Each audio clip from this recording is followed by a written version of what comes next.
Module में हम ये देखेंगे कि किस तरह से हम ऑप्टिमल या आइडियल कंडीशंस क्रिएट कर सकते हैं फॉर टीचर ट्रेनिंग। और इसमें जो इसका बैकड्रॉप है वो पहले समझना ज़रूरी है कि हम ऑप्टिमल कंडीशंस क्यों क्रिएट करना चाहते हैं, किन फाउंडेशंस के ऊपर क्रिएट करना चाहते हैं। पहले इस कॉन्सेप्ट को समझ लेते हैं। So just to understand the backdrop, understand that in September 2015, the United Nations General Assembly adopted the 2030 Agenda for Sustainable Development Goals. ये 17 Sustainable Development Goals हैं, which I think by now you should be aware of. और उसमें से एक गोल, the goal number 4 is of quality education. और quality education के अंदर वो तमाम elements आते हैं जिनको भी मैंने डिस्कस किया. That is all related to teachers, that is related to students, school administration, higher education, early childhood education, जहाँ कहीं भी एजुकेशन का जो भी लेवल है उसमें क्वालिटी को बरकरार रखना या क्वालिटी को मेंटेन करना, that is one of the ambitious goal of the SDGs vision 2030.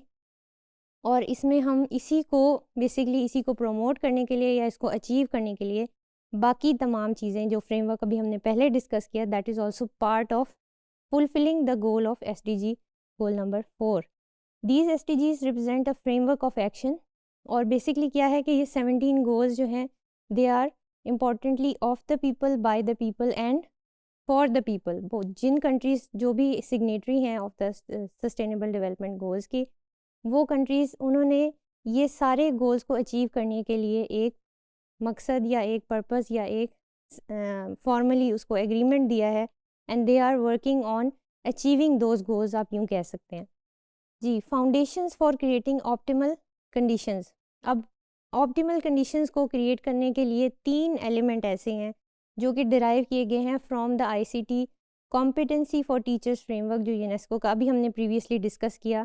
So that framework if अगर हम उसको देखें, समराइज़ करें और देखें तो उसमें 3 एलिमेंट्स ऐसे निकलते हैं कि अगर हम ये 3 एलिमेंट्स इंटीग्रेट कर लें अपनी टीचर ट्रेनिंग के अंदर और अपने टीचिंग एंड लर्निंग सिस्टम के अंदर, पॉलिसी के अंदर, तो we can get on the right track towards digital development in our education paradigm.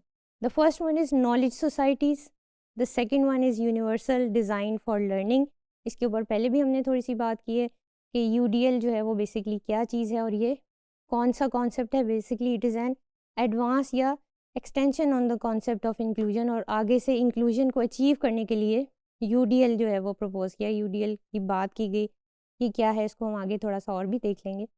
Inclusive education, जिसके अंदर के 4 एलिमेंट्स ये आते हैं. First one is language and culture, persons with disabilities, gender equality and ability.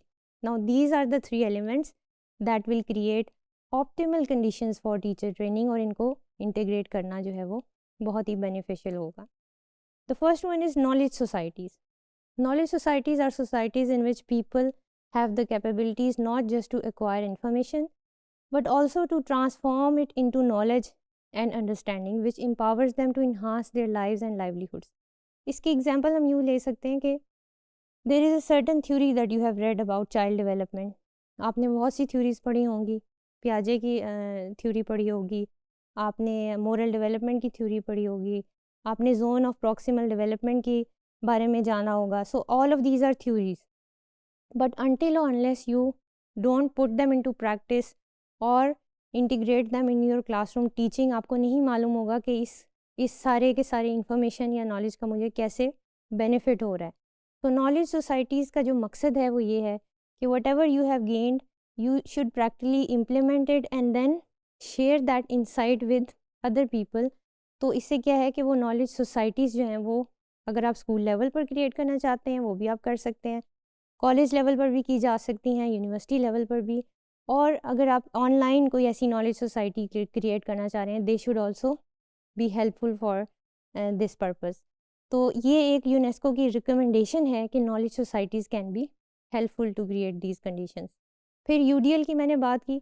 Universal design for learning is a process in which curricula and are intentionally designed to offer flexible and inclusive approaches. अब इसमें ऐसे curriculum design किए जाते हैं UDL के अंदर, universal design of learning के अंदर, कि आपका जो करिकुलम है वो ऑल इंक्लूसिव है. तमाम किस्म की एबिलिटीज़ के स्टूडेंट्स को उसमें इंगेजमेंट के लिए अपॉर्चुनिटी दी गई है और उनको रिप्रेजेंट किया गया है. तो दैट इज़ यूडीएल या यूनिवर्सल डिज़ाइन फॉर लर्निंग।